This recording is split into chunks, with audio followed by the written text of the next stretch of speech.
Okay guys, so magandang umaga sa lahat, no?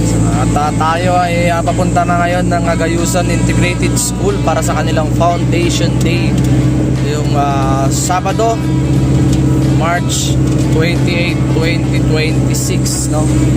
So syempre kasama ang buong grupo. Time check tayo, alas 11 nata? 11. Oras tayo doon makakarating, alas 12 na siguro, sakto lunch. Kita-kitsa na tayo mga tol. Medyo mahaba-haba ang biyahe na ito kasi tignan natin mamaya pala kung medyo okay na yung kalsada nila kasi nakaraang punta natin doon ongoing yung pag-aayos. So tignan natin kung may mga pagbabago na ngayon, kung mas madali ngayon kumpara dati. Alright, so inside doon mga tol, let's go!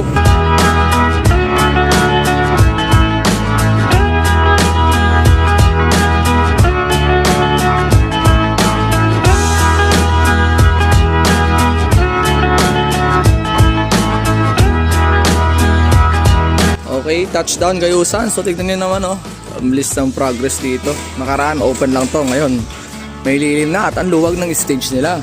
Ayan, ang maganda setupan. Siyempre kinailangan din talaga nila naglagay ng poste dyan kasi mahaba kasi stage ayos. DIY din ulit yun sir. Papailawan natin yan mamaya.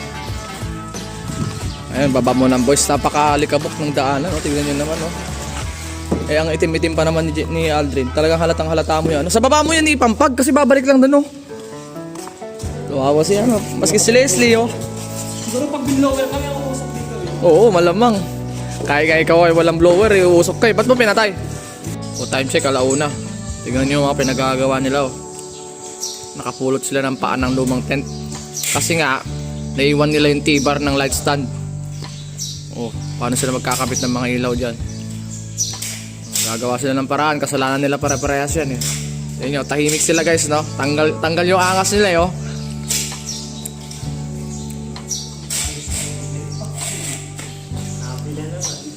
Hindi mo, mag-aangas lang yung mamaya pagka success yung gawa nila. Tignan natin. Gawa nyo ng paraan.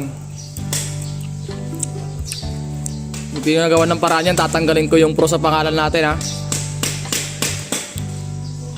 More moments later. Ayan ang consequences ng ginawa nila. Gagamitin na lang ngayon yung ladder, lagayan ng mga parled. Ayan, naiiwan ng ladder, naiiwan ng tripod. Naiiwan ng T-bar pala ng tripod natin. Yan ngayon ang consequences nila. Kailangan nilang tapusin lahat ng mga trabahong kailangan ng ladder bago sila makapag-frontal. Ngayon, uunahin talaga nila yung babaklasin mamaya madaling araw. Yun, nagsasalita na naman yung isa doon. Isa rin siya sa may kasalanan kung bakit naiwan yung T-bar na yan Nadamay tuloy si Leslie, nananahimik lang tong tao na to, nadamay pa. Bira. Nag-traces agad. Traces tuloy tayo. Ayan tuwang-tuwa pa sila. Sabi ang ganda daw tignan. Pambira. Ladder. Sound check na yung isa doon. Magma-mic check na yan. Wala pa akong tulog. Imbis na makatulog sana ako kanina, na problema pa akong paano gagawa ng solusyon to. Ayan ladder. Yung mahala tayo mamaya. More moments later.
Alright, start na ang program natin.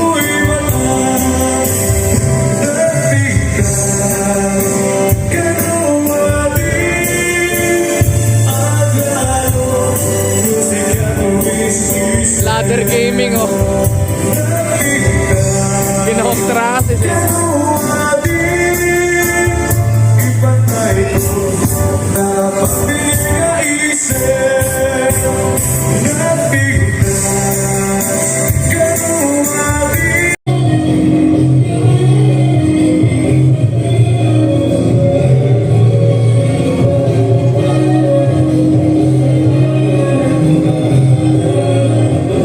Oh, nagkamali yung isa.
President Mang Chingy, the Gisaang President and officers, and of course by our President, Madam Jonan B. Calambro. Contact natin dito si Kung ito'y Message. talong tao nga nang nangruna nga nang idaulo tatlo ang balin Konti na rin yung tao dito. School, itigayusan Nakatok na rin Elementary sila. School, Madam Marlene Espejo, ex-municipal councilor Erwin Nairaos ng ladder. and our PSDS natin. Nairaos ng ladder yung ano natin. Yung event natin yun, pang frontal. Iti way, tapos tayo Gayusan Elementary School. Kung marami din ng Gayusan Elements. Iti pinirmi nga da kayo matumultulong kata kami. Led by our Vice Mayor, Honorable Jonathan G. Doromal, and Honorable Mayor John Celeste. In behalf Tapos na ang ating to our guests for gracing these momentous occasions coronation. despite of your busy schedules. Agno PNP headed by Sir Arnold R. Tamayo, Untalan Light and Sounds assisted by UMD Pro from Bani, Pangasinan. Golden Glass Royal. Okay, natapos na naman ang event. Pack up time. Ang gamit natin, oh, ganun pa rin. 2 per side na line array, 4 na sub. A few moments later. Time check, 1:41 AM. Saan ka galing? Tumae? Kailan malapit na patapos na yung mga kasama mo dito? Magaling ka rin, eh, no? Joke lang. So, magkakamad si Jeffrey kung ano-ano gagawa niya dyan, no? Basta magkapatong-patong na, bahala na. malapit na kami matapos magkarga. Makasibat na rin. Ay, nako. Tapos na namang event dito sa Gayusan. Next year ulit tayo rito. Alright. Kung hindi kung hindi natin madali yung kanilang alumni sa December at kung hindi magkatamaan sa ating schedule. Kasi magkakaroon din tayo ng alumni ulit sa Dakap Norte. So, hopefully makuha natin yon. Kung hindi naman, okay lang, ano? Okay lang. Then, this coming May 9, kung di ako nagkakamali, ito daw yung, mayroon tayong alumni sa Dakap Sur Elementary School. Pero, di ko sure kung makukuha natin yun dahil gusto nila sa kanilang big event ay basic setup. Which is wrong. Mahirap pagka ganun yung presyo, basic setup tapos alumni napakalaking event. Tapos may kasabay pa kaming kung sakali may kasabay na banda. So napakalabo mangyari yung basic setup na yun para sa mga ganung malalaking event. Alright. Grabe kamada ni Jeffrey, oh. Kala mo talaga, oh. Oo. Totoo naman. Gagaling. Hindi na ba na kasi wala kaming ilaw dito eh. Sa susunod kayang setup natin ko pabaliktad. Yung speaker nasa taas. Yung sub na kabitin. Pabaliktad eh. 2 hours later. So yun guys, hindi na ako nakapag-vlog kanina. So nakarating na kami. Yung boys natin nandun na sa bahay. Naayos na nila nababa nila yung mga kailangan ibaba sa bahay. And ako naman nandito naman ulit ako sa hospital para dun sa mag-ina ko. Ihatid din ko sila ng mga kailangan nila. Then tulog saglit. Tapos balik tayo dun.